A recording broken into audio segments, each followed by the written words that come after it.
Hello everybody, welcome to the secret history living inside of your aquarium. Today we have a very special fish to add to the Shan region river tank, as we'll call it. It's kind of a floodplain tank and a river tank, but it's like a hill stream meets marsh tank. So what are we looking at here? Well, we're looking at the Trigonostigma, Somphongsi or Somphongsi, Rasbora. So these little guys are, first of all, it's incredibly fortuitous that I have these, period.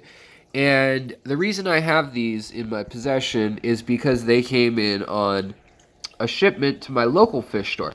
But the story of why I have these guys before that, the bigger story, is because of a shipment to a German fish store. So these were thought to be extinct due to a dam built outside of Bangkok in Thailand, due to a giant 3-dam project in Thailand, in western Thailand, along the river kind of, where it gets real skinny near Bangkok. And the dams slowed the rivers and also really compromised the levels of water and the siltiness of water, the tannins in the water, and things would get washed out. Whereas with the dams in the way, these fish literally just sat in water that kind of stayed the same all year. Got a little bit higher and lower with the rainy season, but that was it. So beyond that, by the 1970s, there was housing developments encroaching, as well as logging on the banks of the river, which used to be under complete shade. These used to be very low light, kind of jungle dwelling fish. They'd get 10% of the light from the sun would hit the water's surface on most of the river. And then beyond that, only maybe half of that is making it down past the tannins and other things in the water. So they are used to darker conditions, hence why we'll keep them in a tank that has kind of that darker marshy back area as well. But they were thought to be completely extinct until 2006, when all of the sudden in Germany, a guy got a bunch of harlequin or lambchomp, sometimes they're called, or pork chop, Rasboras, whatever you want to call them. The harlequin species, as well as like chili Rasboras, stuff like that.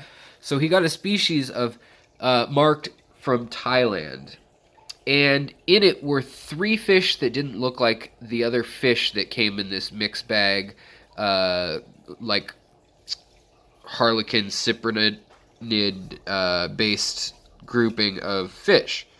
They weren't all grouped by species, so the people already had to go through and separate out stuff wholesale wise.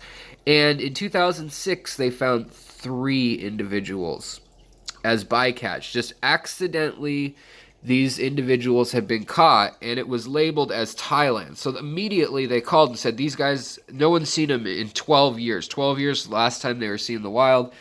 Where did they come from? Where did you guys get that load of fish? And they said, I don't know. Someone brought them in. We pay the locals. They brought them in. So there may be another pocket of them other than the main river. I mean, there's been monsoons and storms and things that batter that region.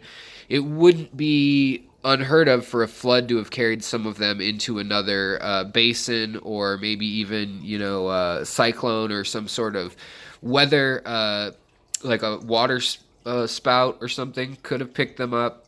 Evolutionarily, if the fish has been there thousands of years, those sort of things can happen, even though they seem unlikely in a short span. But regardless, it was found in the wild, not in that same river, but in the same area. And now it is being bred in captivity from 3 fish that showed up at a store in Germany. So this is still a very hard fish to find.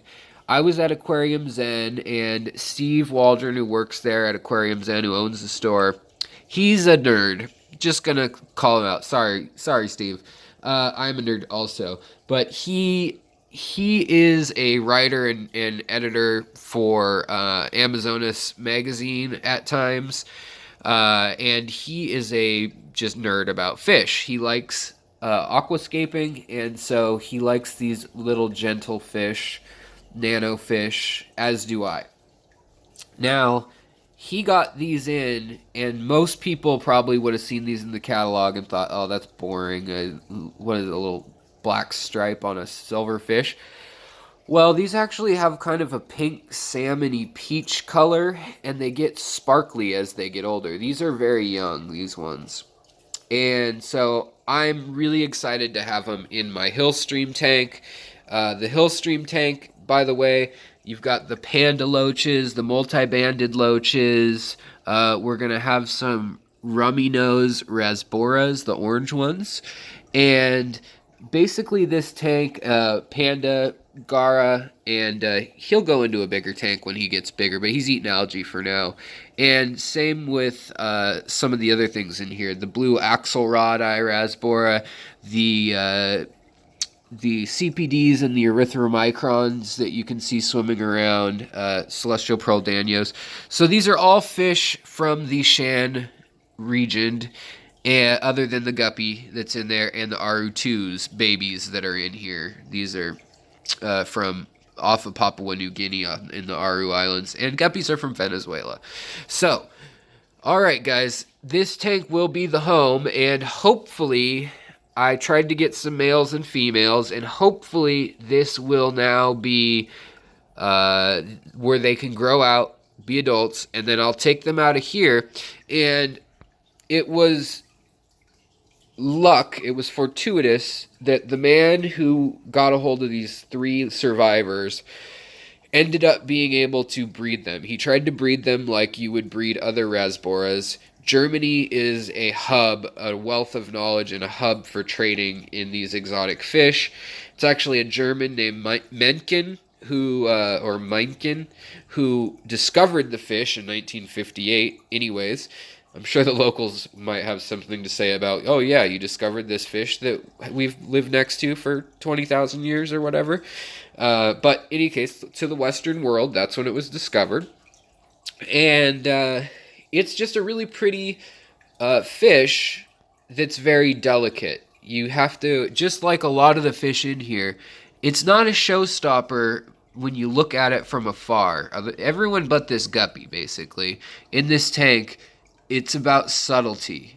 And I want to grow these out like there's an adult panda loach and there's a baby that's boulder pattern, but they're all growing out so that I can put them into a small tank. And the way you breed these, it turns out, is you put them into around 5.0 to 6.0 pH, so very acidic and tannic water with alder cones from alder trees. Most people will actually boil them down, alder cones, make an extract of the alder cone water, and then they'll take that and they'll add it to the tank, plus put alder leaves, mulberry leaves, oak leaves, or katapa, Indian almond leaves, things like that in the tank to keep the pH down and it tannic. Substrates also help that keep the pH down, and then water changes with RO water if you don't live in an area like Seattle.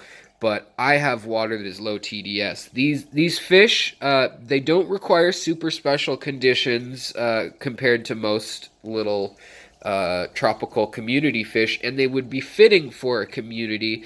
They don't school so much. They will hang out together and they will shoal, but they actually kind of are loners in the wild. They'll hang out in small groups of like 3 to 5, and then they'll get together for spawning and things like that. But that makes them hard to catch. And the other thing that makes it hard for them to be reproduced and why they're valuable in the trade is because they don't have ginormous egg clutches. They actually lay like 3 to 10 eggs at a time.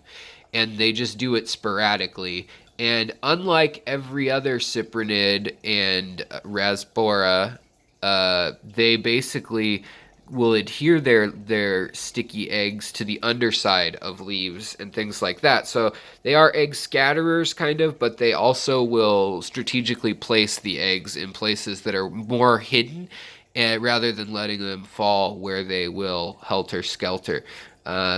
So if you're breeding them, keep the TDS really low. If you're breeding them, you probably know more than I do about this. So this is more an informational video about a species that was on the brink. Literally 3 individuals known to us left. We were able to breed those in the hobby.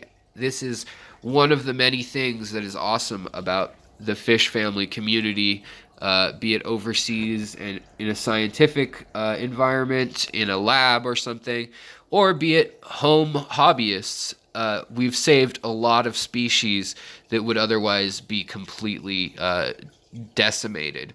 So that's kind of a story for a lot of the species in this tank. So kind of fun to share with you guys that I've got these now. I've got 7 of them. I have 4 females and 3 males, and hopefully I'll let them grow out a little bit in this tank, make sure that nobody's nipping on them too badly, and then I'll have a spawning tank with some sort of substrate that's like a peat moss or bog moss with wood, lots of tannins in it, and you try to separate the males and females for 2 days at least, if not like a week or 2, and then you reintroduce them in that tank.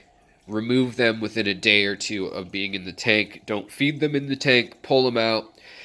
Keep the water anywhere between 72 and 84-ish degrees, and they should be fine. But they do like that clean, low TDS water, a little bit acidic, kind of that Southeast Asian feel, which is what I have going on here anyways for the panda loaches, the colony of 11 that are in here. So they should fit in just fine. But they're an interesting fish. They're a pretty little fish.